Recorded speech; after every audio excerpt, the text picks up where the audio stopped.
Well,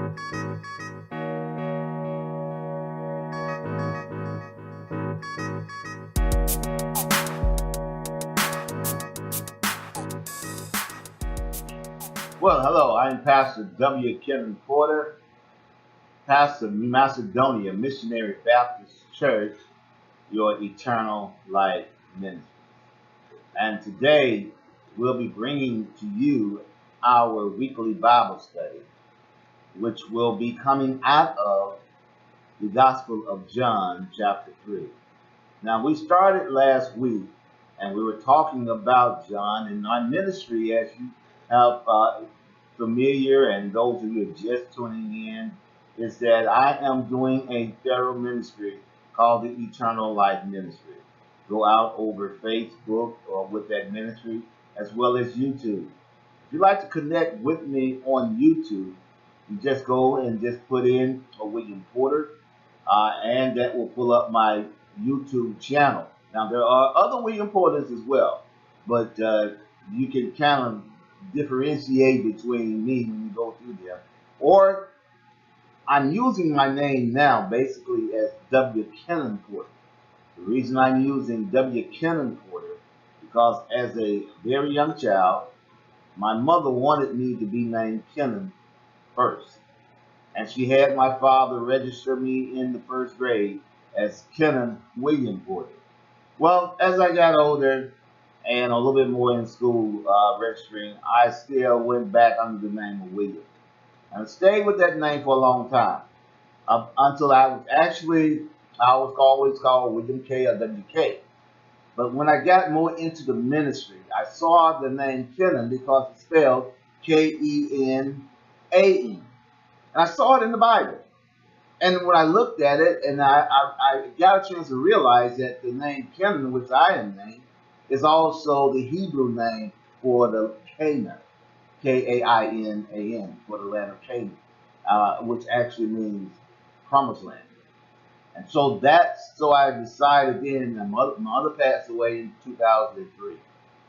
Some years later, I decided to, in recognition to her, decide to go with that name of W. Kenan Porter. So mostly, legally I'm still William Porter, but on all my website and also my YouTube channel is listed as W. Kenan Porter as well. My broadcasts and things of that nature also.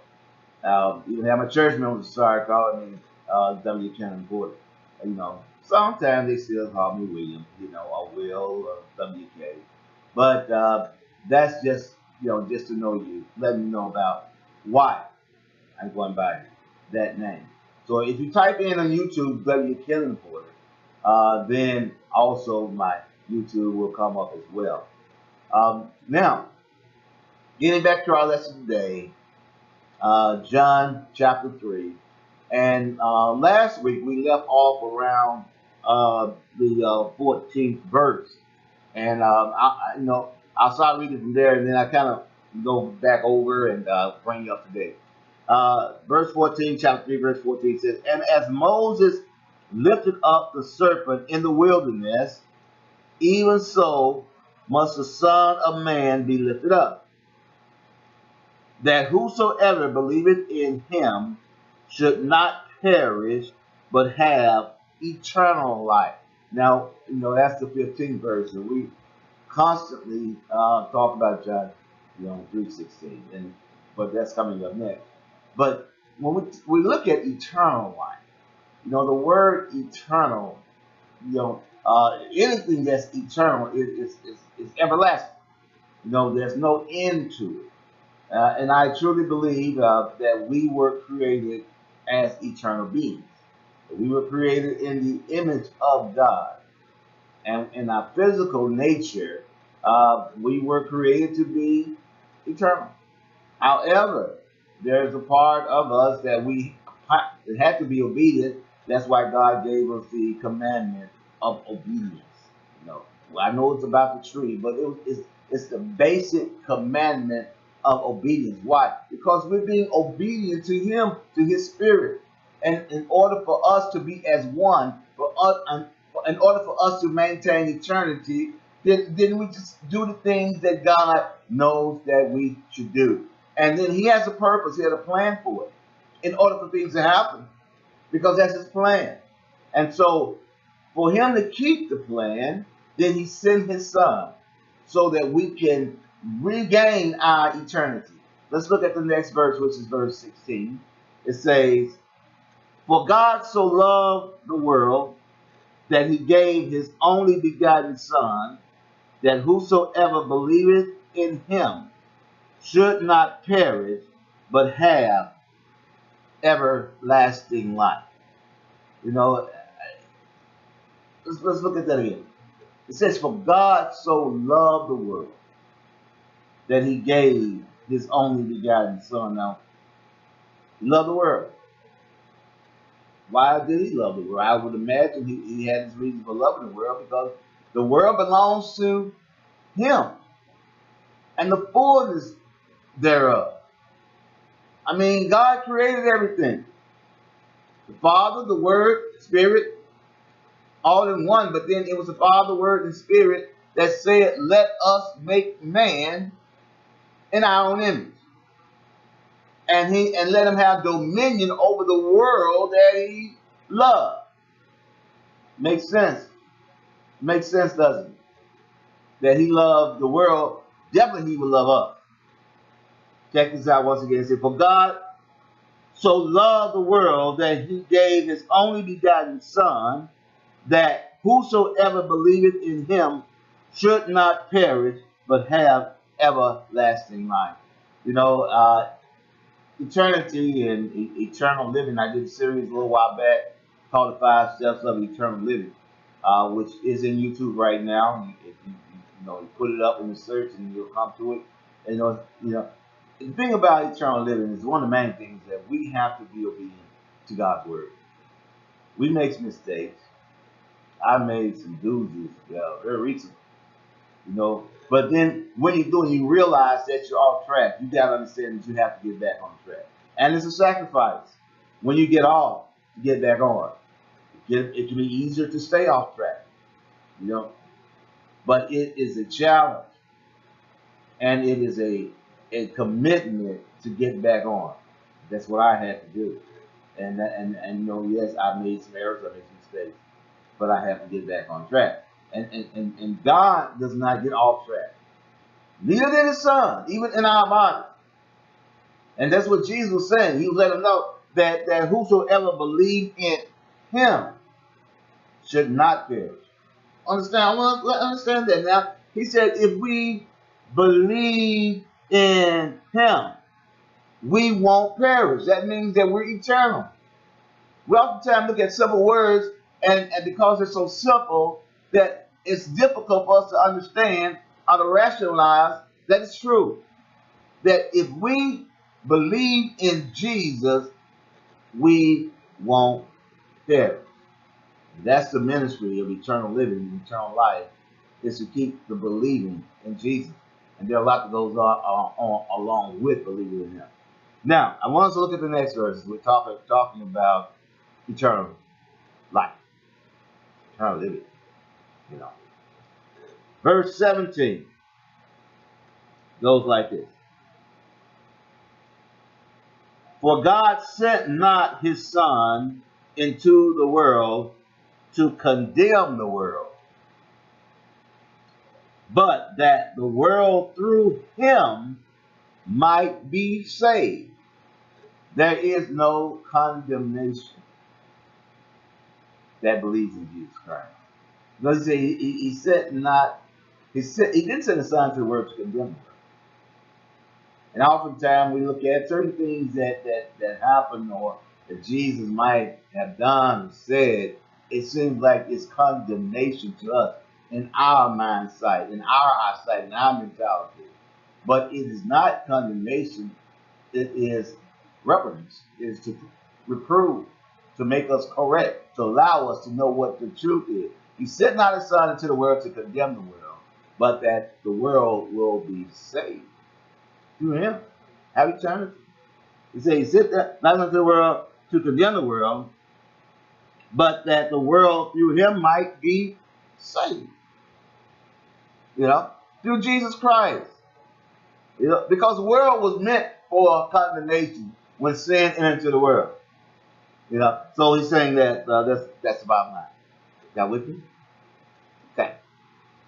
Verse 18 says, "He that believeth on him is not condemned, but he that believeth not is condemned already, because he has not believed in the name of the only begotten Son of God." Now imagine, this is a lot of things that Jesus is saying to Nicodemus.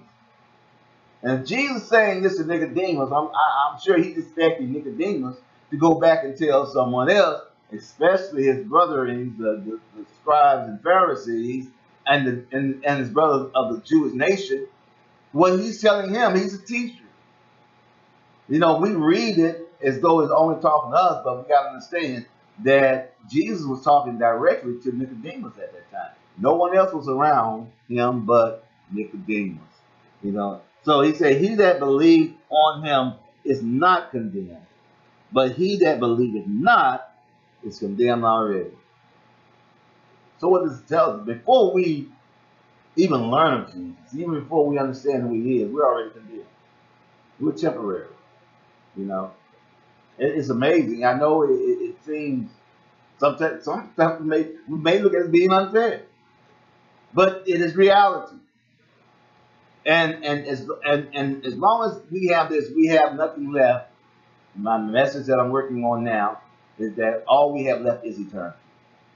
When you look at it and count everything, all we have left is eternity. What God intended for us to have from the beginning.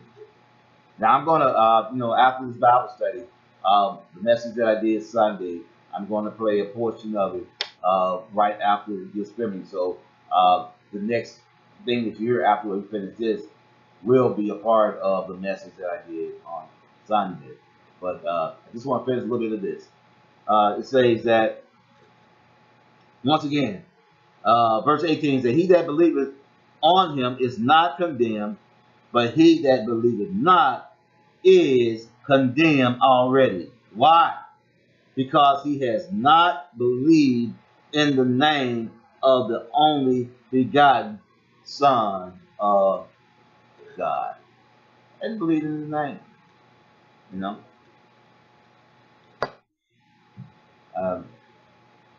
There is so much that happens in the world. As some of you know, I've lately, with passing on. I don't like to use the word pass away. I say pass on to to what God has.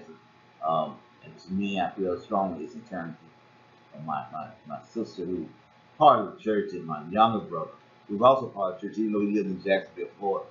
He sent me a car from Jacksonville, my first Mercedes. Didn't have to pay a dime for it. I took the tax for what is that? And then he was looking for a church bus. Right before he had gotten sick, and those two passings has meant a lot. It's done a lot. I do have my remaining 3 brothers and my younger sister. But my older sister, she meant so much to me, the church, the ministry. And even when I was in the R&B business, when I was singing, going to clubs, the whole family always supported me as well. But the thing about it is that you don't miss something until it's missed. And you don't realize the value of anything until it has no more value to you. And that's the way life is. I believe that is the way that God has with his mankind. He created in his image. There was a value to God when he created us in his image, for us to be turned to like him. And he wants to maintain and retain that value that he sent his only begotten Son to retain that value. We talked about in Bible lesson last week. It's about being born again of the Spirit. That we were first born of the Spirit when God breathed in man's nostrils the breath of life, and man became a living soul. That was our first spiritual birth. Jesus came again to give us that second spiritual birth, that new spiritual birth, to be born again. In order for anything to happen again, it has to happen the first time. We're not born again in the flesh. It only happens one time. As Nicodemus asked the question, can I go back into my mother's womb and come out again? No, that will never happen. But the purpose of being perfected through spiritual birth, that's what God's intention is and was from the beginning. And for God so loved the world so much that he gave his only begotten Son, that whosoever believes in him shall not perish, but have everlasting life. Wow. We're going to stop here, and I'm going to get ready to go into the broadcast that I did Sunday, a small portion of it, and then we'll be picking up again next week with this Bible study. Once again, if you'd like to come and be a part of the church, I'm Pastor W. Kenan Porter, Pastor of the Macedonia M B Church, your eternal life ministry. Well, we're going to move on now into the broadcast that will be in progress, and then after the broadcast, then I'll be coming back again with our summation. Wow. Now, be blessed.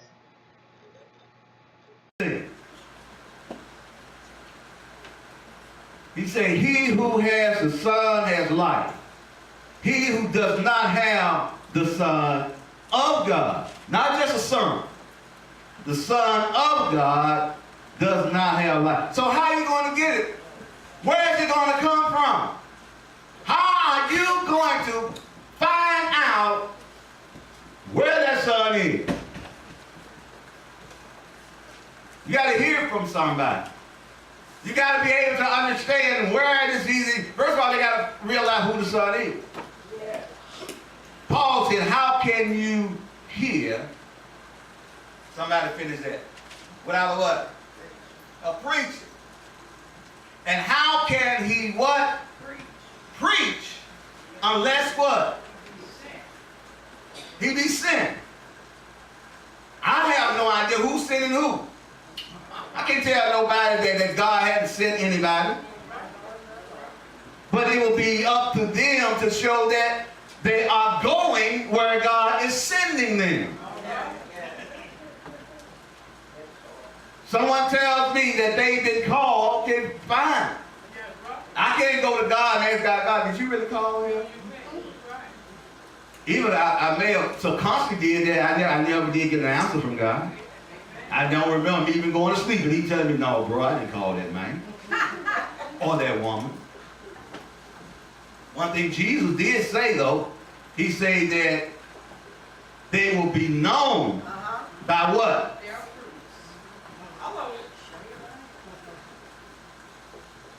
They'll be known by the fruit.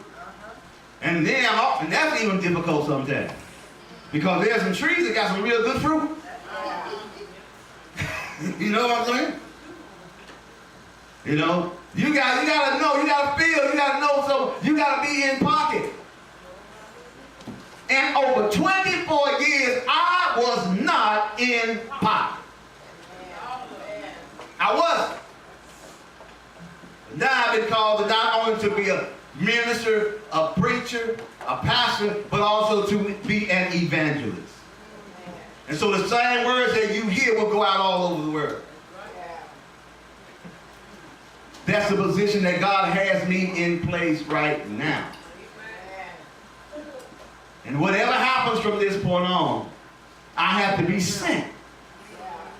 And to talk about eternal life. And how that if you don't have the Son, how do you receive the Son? What he's saying here, the next verse says, these things I have written to you who believe in the name of the Son of God, that you may know that you have eternal life, and that you may continue to believe in the name of the Son of God. Now this next verse is I'm getting ready to close here. He says, this next verse, I want us to listen and understand this. How do you know something? How do you know? We have a program that we're establishing now that's called the NBA. Those of you are watching, it's going to be coming out. It's called the academic MBA. And that's nothing but A's. How do you achieve that? You got to know information. How can you get a wrong answer and you know something? If you're going to tell you that X equals Y, then if you find out how X equals Y and you know it, how are you going to miss it? Has anybody out there missed 5 times 5? Why not? Because you know it. There's no way that you cannot reach perfection unless you know what is right. And you exercise what you know. There's no way that you cannot know the Son unless you learn of him and you exercise him and you know him. There is no way that you cannot know him.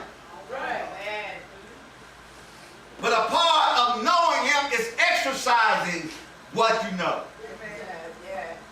And this 14th verse says that now this is the confidence that we have in him. When you got confidence in the Son of God, then you ain't gonna let nobody turn you around like the slave song says.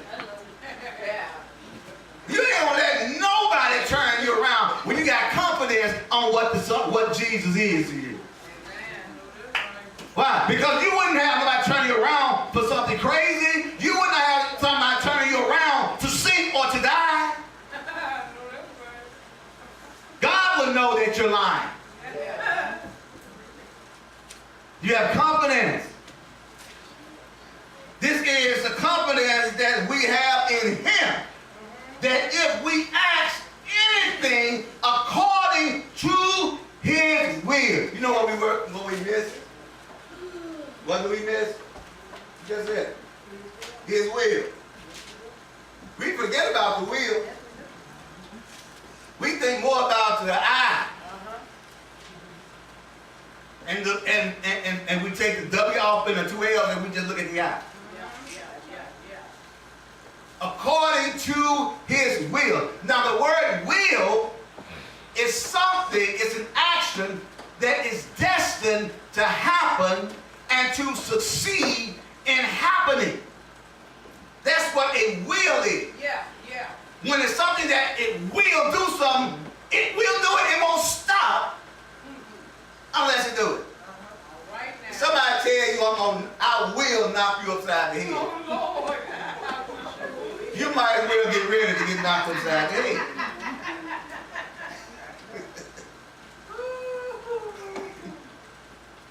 That's what a will is. And it's according to his will, because there is no such thing as a want in a will. That's what a will is. It's according to his will. He hears. So we want things that's not in the will of God. Even if we ask him, and if it's not in the will, we still expect all that action. Well, we got to see if it's according to his will. How we found out everything based on the word of God? Because we found somewhere where it's going to line up. That's right. Well, that ain't in the Bible. Have you read the Bible from Genesis to Revelation? No, I haven't. Well, how do you know? It's related there somewhere. This Bible was spiritually put together over 1,700 years ago, and it's not changed since then. Now, I truly believe that's got to be God. And then the words that was put together still existed far before 1,700 years ago. Yeah. I want you to, and I'm going to close here on this session.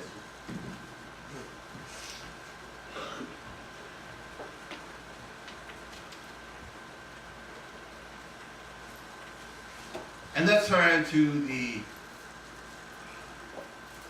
10th chapter. The 10th chapter of Luke. Luke chapter 10. We're going to close this session. Now, I'm going to be doing this for quite some time. I have to tell you guys when we stop, because I don't know how long. I might do it for 3 months. I don't know. Y'all get ready, so I'll be like a 2, 3 o'clock program or something. But I don't know when I'm going to stop this. Luke chapter 10. When you have it, say amen. Amen.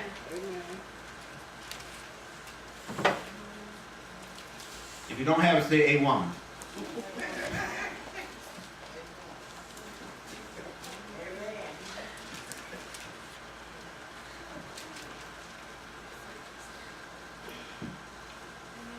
Verse 25. And behold, a certain lawyer stood up and tested him. Now, you know, seriously, guys and ladies, you know, this is the first time I really just looked at this verse. I ain't been doing it for all the years. Finally, Jesus said, boy. now, of course, and this is the New King James. But I'm looking at its meaning and how it goes. And, you know, and it's not saying that in something else, but I'm looking at the meaning of it. Behold, a certain lawyer stood up and tested him, saying, Teacher, what shall I do to inherit eternal life? Now, if you want eternal life, you're going to ask how. And you're going to ask somebody who think that you know what they're going to say. Now, this is a lawyer, certain lawyer, and according to, it's not the lawyer that we think of nowadays. These who were men who knew the law of the commandments of God. Mostly a lot they studied, you know, the testaments and the books, the 5 books of the Bible, which is called the books of the law. Genesis, Exodus, Leviticus, Deuteronomy, and Numbers. Those who are called the books of the law. And they're supposed to be well knowledge in this. That's why they call lawyers. You wouldn't go to a divorce lawyer and he don't know the law and you expect to get a divorce. He'll tell you to bring to court 15 cents worth of liver cheese and a box of crackers.